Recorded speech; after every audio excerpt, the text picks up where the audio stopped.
عليكم، كي راكم دايرين؟ ان شاء الله تكونوا كاع غايات، تكونوا كاع لاباس، تكونوا كاملين بصحه جيده ان شاء الله يا ربي. اذا اليوم ما نطولش عليكم راح نديرو كاب كيك خاص يعني بالبنات الصغار اللي مازالهم يتعلموا في الكاطو وهاد الامور هادو. راح يكون ناجح 100% وسهل وبسيط، فنخليكم مع المقادير ونتلاقاو من بعد.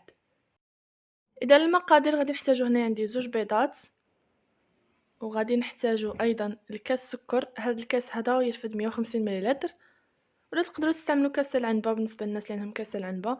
وعندي هنايا لافاني يعني على حسب الاراده تاعكم، عندكم هي ميزانكم. فهنا غادي نخلطهم بالخلاط الكهربائي. الا ما عندكمش خلاط كهربائي استعملوا حتى الضراب اليدوي، ماشي مشكل. فكما راكم تشوفوا حتى جالس عندي داك الخليط نتاع السكر والبيض. راح نبدا ندير نص كاس تاع الزيت كما هذا. يعني انا نص كاس ما عمرتهش كامل خاطر ما بغيتش الزيت بزاف في الحلويات، فدرت يعني نص كاس قل ربع. دوك نخلي لكم كاع المقادير في صندوق الوصف باش تشوفوهم نيشان. من بعد ما خلطت غادي نزيد ربع كاس تاع حليب، ماشي نص، فقط ربع كاس حليب، لخاطر غادي نزيدو عليها ايضا الياغورت او الزبادي. والان غادي نضيفو علبه زبادي تقريبا تاع 100 غرام ولا 110 غرام هذه فيها.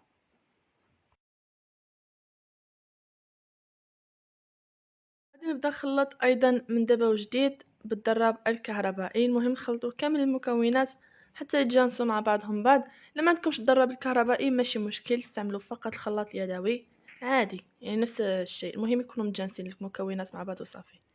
وعندي هنايا 2 ملعقات كبار من مايزينا او نشاء الذره، يعني 2 مغارف كبار معمرين، ما تنساوش 2 مغارف كبار يكونوا معمرين بزاف من نشاء الذره او مايزينا.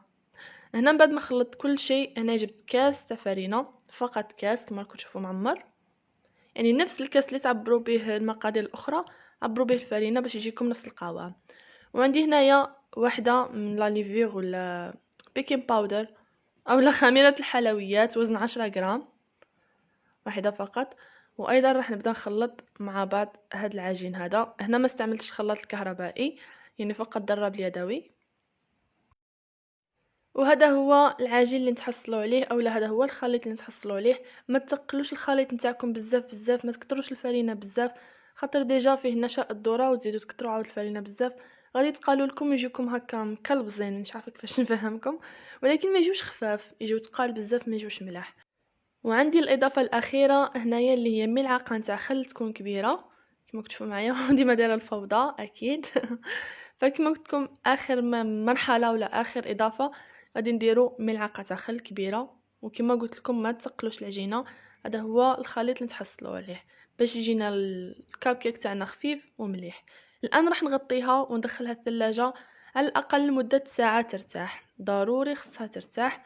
فدخلوها الثلاجه وخليوها على الاقل مده ساعه ساعتين وقتاش ما طيبتوها هي هذيك. وهنا بديت نفرغها في القوالب الخاصه بالكاب كيك. هنايا لقيت القوالب تاع الكاغط كبار القوالب اللي عندي، معليش. وكما شفتوا ملي تعمروا القالب نتاعكم ما تعمروش حتى الفوق خاطر ديجا هما ينتفخوا وغادي يفيدوا لكم ويخسروا لكم في الشكل نتاعهم ما يجوش ملاح. وهنايا كنت نضيف لهم الكونفيتور تاع الفراوله، لخاطر درت الياغورت بذوق الفراوله، على بها خصني نتبع له الكونفيتور تاع ذوق الفراوله. وراح ندخلهم يطيبوا ونكون مسخنه الفرن من قبل على درجه 180 درجه، وشعلوا له من الفوق والتحت الا كان عندكم تاع الضو، الا نتاع الغاز شعلوا له غير من التحت ودخلوه يطيب. وهذا هو الكاب كيك تاعنا راه جاهز كما راكم تشوفوا، يجي حمر يجي بنين ويجي شباب بزاف، يعني بدون ما تضيفوا له اي سكر من الفوق ولا حتى شي حاجه، غادي يجي محمر من الفوق ويجي شباب كانه فيه السكر. وايضا الذوق اختياري، ديروا بالذوق اللي تبغيوه، الياغورت اللي تبغيوه نتوما ديروا به ماشي مشكل. كما راكم تشوفوا معايا هنا يجي خفيف. وبالنسبه للمبتدئات هاد الكاب كيك هذا راح ينجح معكم 100%، فقط تبعوا الخطوات اللي قلت لكم وراح ينجح معكم ان شاء الله. وايضا تبغيو ديروا فيه الشيكولا من الداخل، داكشي اختياري كما قلت لكم، اللي تبغيو نتوما ديروه. كما كتشوفوا معايا هنا نحل لكم واحد الحبه.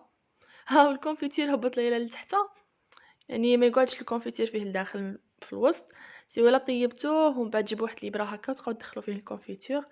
فكما راكم تشوفوا جا خفيف رطب بزاف وبنين بزاف، وصراحه يمشي طاير هاد الكاب كيك هذا. وايضا تجي فيه هذيك القشره الفوقانيه تجي مقرمشه بصح صح يجي بنين. جربوه وان شاء الله يكون عجبكم هذا الفيديو هذا، ان شاء الله تكونوا استفدتوا منه ولو القليل. اذا ما لي غير نقول لكم تهلاو في رواحكم وما تنسوش الاشتراك في القناه. يلا سلامه.